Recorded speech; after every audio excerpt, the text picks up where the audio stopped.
ನೆರೆ ರಾಜ್ಯ ಮಹಾರಾಷ್ಟ್ರದಲ್ಲಿ ರೌದ್ರ ನರ್ತನ ವರುಣನ ರೌದ್ರ ನರ್ತನ ಮುಂದುವರೆದಿರುವಂಥದ್ದು. ಸಾಲು ಸಾಲು ಅವಾಂತರಗಳು ಸೃಷ್ಟಿಯಾಗ್ತಾ ಇದೆ. ರಾಜ್ಯದ ಗಡಿಯಲ್ಲಂತೂ ಜನ ಈಗ ಪ್ರವಾಹದ ಸನ್ನಿವೇಶ ಸೃಷ್ಟಿಯಾಗ್ಬಿಟ್ಟಿದೆ.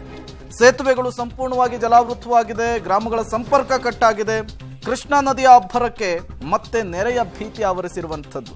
ಇದು ಮಹಾರಾಷ್ಟ್ರದಲ್ಲಿ ಸುರಿತಾ ಇರುವಂತಹ ಮಳೆ ಗಡಿ ಭಾಗದಲ್ಲಿ ಸೃಷ್ಟಿ ಮಾಡಿರುವಂತಹ ಅವಾಂತರ. ಹಾಗಾದ್ರೆ ಮಳೆಯ ಅಬ್ಬರ ಹೇಗಿದೆ, ಏನೆಲ್ಲ ಅವಾಂತರವನ್ನ ಮಹಾರಾಷ್ಟ್ರದಲ್ಲಿ ಸುರಿತಾ ಇರುವಂತಹ ಮಳೆ ಸೃಷ್ಟಿ ಮಾಡ್ತಾ ಇದೆ, ಬನ್ನಿ ನೋಡ್ಕೊಂಡು ಬರೋಣ. ಮಹಾರಾಷ್ಟ್ರ ಪಶ್ಚಿಮ ಘಟ್ಟದಲ್ಲಿ ಮಳೆ ಅಬ್ಬರ, ರಾಜ್ಯದಲ್ಲಿ ಮಹಾಮಳೆ ಅವಾಂತರ. ರಾಜ್ಯದಲ್ಲಿ ಮಳೆ ತಗ್ಗಿದ್ರೂ ಮಳೆ ಅವಾಂತರಗಳು ತಗ್ತಾ ಇಲ್ಲ. ಮಹಾರಾಷ್ಟ್ರ ಪಶ್ಚಿಮ ಘಟ್ಟ ಭಾಗದಲ್ಲಿ ಮಳೆ ಅಬ್ಬರಿಸ್ತಾ ಇದೆ. ಇದರಿಂದ ಘಟಪ್ರಭಾ ನದಿಗೆ ಅಪಾರ ಪ್ರಮಾಣದ ನೀರು ಹರಿದು ಬರ್ತಾ ಇದೆ. ಹೀಗಾಗಿ ಬಾಗಲಕೋಟೆ ಜಿಲ್ಲೆಯ ನದಿ ಪಾತ್ರದ ಗ್ರಾಮಗಳಲ್ಲಿ ಪ್ರವಾಹದ ಆತಂಕ ಮನೆ ಮಾಡಿದೆ. ರಾಜಾಪುರ ಬ್ಯಾರೇಜ್, ಧೂಪದಾಳ ಹಾಗೂ ಮಾರ್ಕಂಡೇಯ ಜಲಾಶಯಗಳ ಮೂಲಕ ಅಪಾರ ಪ್ರಮಾಣದ ನೀರು ಹರಿದು ಬರ್ತಾ ಇದೆ. ಇದರಿಂದ ಮುಧೋಳ ತಾಲೂಕಿನ ಮಿರ್ಜಿ ಗ್ರಾಮದ ಸೇತುವೆ ಸಂಪೂರ್ಣ ಜಲಾವೃತವಾಗಿದೆ. ಅಕ್ಕಿಮರಡಿ ಮಹಾಲಿಂಗಪುರಕ್ಕೆ ಸಂಪರ್ಕ ಕಲ್ಪಿಸುವ ಸೇತುವೆ ಜಲಾವೃತವಾಗಿದೆ. 1 ತಿಂಗಳ ಅಂತರದಲ್ಲಿ 2 ಬಾರಿ ಪ್ರವಾಹ ಆತಂಕವನ್ನು ಮಿರ್ಜಿ ಗ್ರಾಮಸ್ಥರು ಎದುರಿಸುತ್ತಿದ್ದಾರೆ. ಮಹಾರಾಷ್ಟ್ರ ಸತಾರಾ ಜಿಲ್ಲೆಯ ಕೊಯ್ನಾ ಜಲಾಶಯದಿಂದ ಕೃಷ್ಣಾ ನದಿಗೆ ಹೆಚ್ಚುವರಿಯಾಗಿ ನೀರು ಬಿಡುಗಡೆ ಮಾಡಲಾಗಿದೆ. ಇಂದು ಬೆಳಗ್ಗೆ 6 ಗಂಟೆಗೆ 3,21,000 ಕ್ಯೂಸೆಕ್ ನೀರನ್ನು ಕೃಷ್ಣಾ ನದಿಗೆ ಬಿಡುಗಡೆ ಮಾಡಲಾಗಿದೆ. ಇದರಿಂದ ಮತ್ತೆ ಬೆಳಗಾವಿ ಭಾಗದಲ್ಲಿ ಪ್ರವಾಹ ಭೀತಿ ಹುಟ್ಟುಕೊಂಡಿದೆ. ಕೃಷ್ಣಾ, ದೂದಗಂಗಾ, ವೇದಗಂಗಾ, ಹಿರಣ್ಯಕೇಶಿ ನದಿ ತೀರಗಳಲ್ಲಿ ನೆರೆ ಆತಂಕ ಸೃಷ್ಟಿಯಾಗಿದೆ.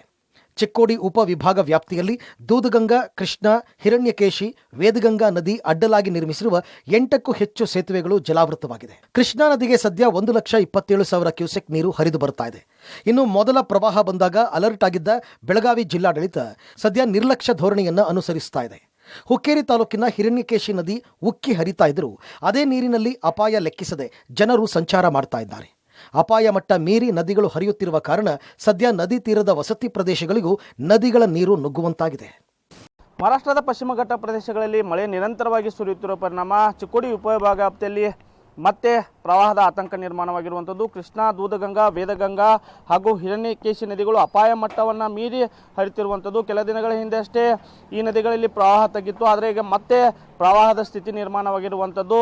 ಎಲ್ಲ ನದಿಗಳು ಕೂಡ ಈಗಾಗಲೇ ನದಿ ಪಾತ್ರವನ್ನು ಬಿಟ್ಟು ಹರಿಯುತ್ತಿರುವ ಪರಿಣಾಮ ನದಿ ತೀರದ ಏನು ಜಮೀನುಗಳಿದ್ದಾವೆ, ಜಮೀನುಗಳಿಗೆ ನುಗ್ಗಿರುವಂಥದ್ದು. ಅದರ ಜೊತೆಗೆ ಕೆಲವೊಂದಿಷ್ಟು ವಸತಿ ಪ್ರದೇಶಗಳಿಗೂ ಕೂಡ ನದಿ ನೀರು ನುಗ್ಗಿರುವಂಥದ್ದು. ಅದರಲ್ಲಿ ಪ್ರಮುಖವಾಗಿ ಕೃಷ್ಣಾ ನದಿ ತೀರದ ಏನು ಚಿಕ್ಕೋಡಿ, ಅತನಿ ಹಾಗೂ ಕಾಗವಾಡ ತಾಲೂಕಿನ ಕೆಲ ಗ್ರಾಮಗಳಿಗೆ ಈಗಾಗಲೇ ನದಿ ನೀರು ನುಗ್ಗಿರುವಂಥದ್ದು. ಹೀಗಾಗಿ ಮತ್ತೆ ಪ್ರವಾಹದ ಒಂದು ಸ್ಥಿತಿ ನಿರ್ಮಾಣವಾಗಿರುವಂಥದ್ದು. ಇನ್ನು ಬೆಳಗಾವಿ ಜಿಲ್ಲೆಯ ಅಥಣಿ ತಾಲೂಕಿನ ಹುಲಗಬಾಳ ಗ್ರಾಮದ ಮಾಂಗಾ ವಸತಿ ಪ್ರದೇಶ ಜಲಾವೃತವಾಗಿದೆ. 50ಕ್ಕೂ ಹೆಚ್ಚು ಕುಟುಂಬಗಳು ನಡುಗಡ್ಡೆಯಲ್ಲಿ ವಾಸ ಮಾಡಬೇಕಿದೆ. ರಸ್ತೆ ಮೇಲೆ 3 ಅಡಿಯಷ್ಟು ನದಿ ನೀರು ಹರಿತಾ ಇದೆ. ನೀರಿನ ಮಧ್ಯಭಾಗದಲ್ಲೇ ವಿದ್ಯಾರ್ಥಿಗಳು ಶಾಲೆಗೆ ತೆರಳುತ್ತಾ ಇದ್ದಾರೆ. ರಸ್ತೆ ಮೇಲೆ ನೀರು ಬಂದರೂ ಸಹ ರಸ್ತೆ ದಾಟುವುದಕ್ಕೆ ತಾಲೂಕು ಆಡಳಿತ ಸೂಕ್ತ ವ್ಯವಸ್ಥೆ ಮಾಡಿಲ್ಲ. ಈ ವರ್ಷದಲ್ಲಿ 2ನೇ ಬಾರಿಗೆ ಮಾಂಗಾ ವಸತಿ ಪ್ರದೇಶ ದ್ವೀಪದಂತೆ ನಿರ್ಮಾಣವಾಗಿದೆ. ಕೃಷ್ಣಾ ನದಿಗೆ ಹರಿದು ಬರ್ತಾ ಇದೆ ಅಪಾರ ನೀರು. ಶೀಲಹಳ್ಳಿ ಸೇತುವೆ ಮುಳುಗಡೆ, ಗ್ರಾಮಗಳ ಸಂಪರ್ಕ ಕಟ್. ಕೃಷ್ಣಾ ನದಿ ಅಚ್ಚುಕಟ್ಟು ಪ್ರದೇಶದಲ್ಲಿ ಭಾರೀ ಮಳೆ ಹಿನ್ನೆಲೆಯಲ್ಲಿ ನಾರಾಯಣಪುರ ಬಸವಸಾಗರ ಜಲಾಶಯದಿಂದ ಹೆಚ್ಚು ಪ್ರಮಾಣದ ನೀರನ್ನು ಕೃಷ್ಣಾ ನದಿಗೆ ಹರಿಬಿಡಲಾಗ್ತಾ ಇದೆ. ನದಿಯಲ್ಲಿ ನೀರಿನ ಪ್ರಮಾಣ ಹೆಚ್ಚಾಗುತ್ತಿರುವ ಹಿನ್ನೆಲೆಯಲ್ಲಿ ರಾಯಚೂರಿನ ಲಿಂಗಸುಗೂರು ತಾಲೂಕಿನ ಶೀಲಹಳ್ಳಿ ಸೇತುವೆ ಮುಳುಗಡೆಯಾಗಿದೆ. ಸೇತುವೆ ಮುಳುಗಡೆಯಿಂದಾಗಿ 5-6 ಗ್ರಾಮಗಳ ರಸ್ತೆ ಸಂಪರ್ಕ ಕಡಿತವಾಗಿದೆ. ಶೀಲಹಳ್ಳಿ, ಹಂಚಿನಾಳ, ಯರಗೋಡಿ ಸಂಪರ್ಕ ಮಾರ್ಗ ಸಂಪೂರ್ಣ ಬಂದ್ ಆಗಿದೆ. ಹೀಗಾಗಿ ಗ್ರಾಮಸ್ಥರು ಲಿಂಗಸುಗೂರಿಗೆ ತೆರಳಲು ಸುಮಾರು 45 ಕಿಲೋಮೀಟರ್ ಸುತ್ತುವರೆದು ಪ್ರಯಾಣಿಸಬೇಕಿದೆ.